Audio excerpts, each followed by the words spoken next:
My dear Lucy, I wrote this story for you, but when I had began it, I had not realised that girls grow quicker than books. As a result, you are already too old for fairy tales.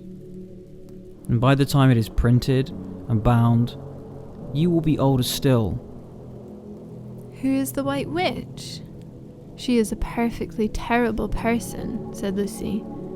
She calls herself the Queen of Narnia, though she has no right to be queen at all. And all the fauns and the dryads and the naiads and dwarfs and animals, at least all the good ones, simply hate her. And she can turn people into stone and do all kinds of horrible things. And she has made a magic so that it is always winter in Narnia. Always winter, but it never gets to Christmas. But someday you will be old enough to start reading fairy tales again. You can then take it down from some upper shelf, dust it, and tell me what you think of it. I shall probably be too deaf to hear and too old to understand a word you say, but I shall still be your affectionate godfather. C.S. Lewis.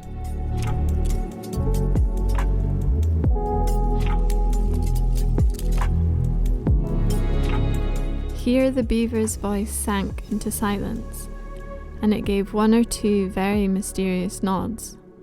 Then, signalling to the children to stand as close around it as they possibly could, so that their faces were actually tickled by its whiskers, it added in a low whisper, "They say Aslan is on the move, perhaps has already landed." And now a very curious thing happened. None of the children knew who Aslan was, any more than you do. But the moment the beaver had spoken these words, everyone felt quite different.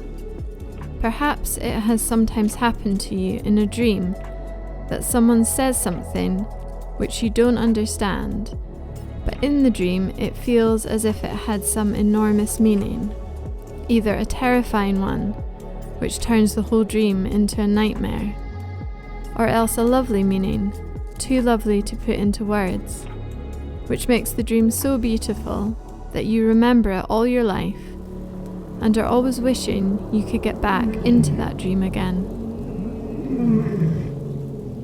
It was like that now.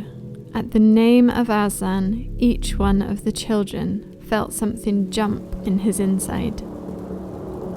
Edmund felt a sensation of mysterious horror. Peter felt suddenly brave and adventurous.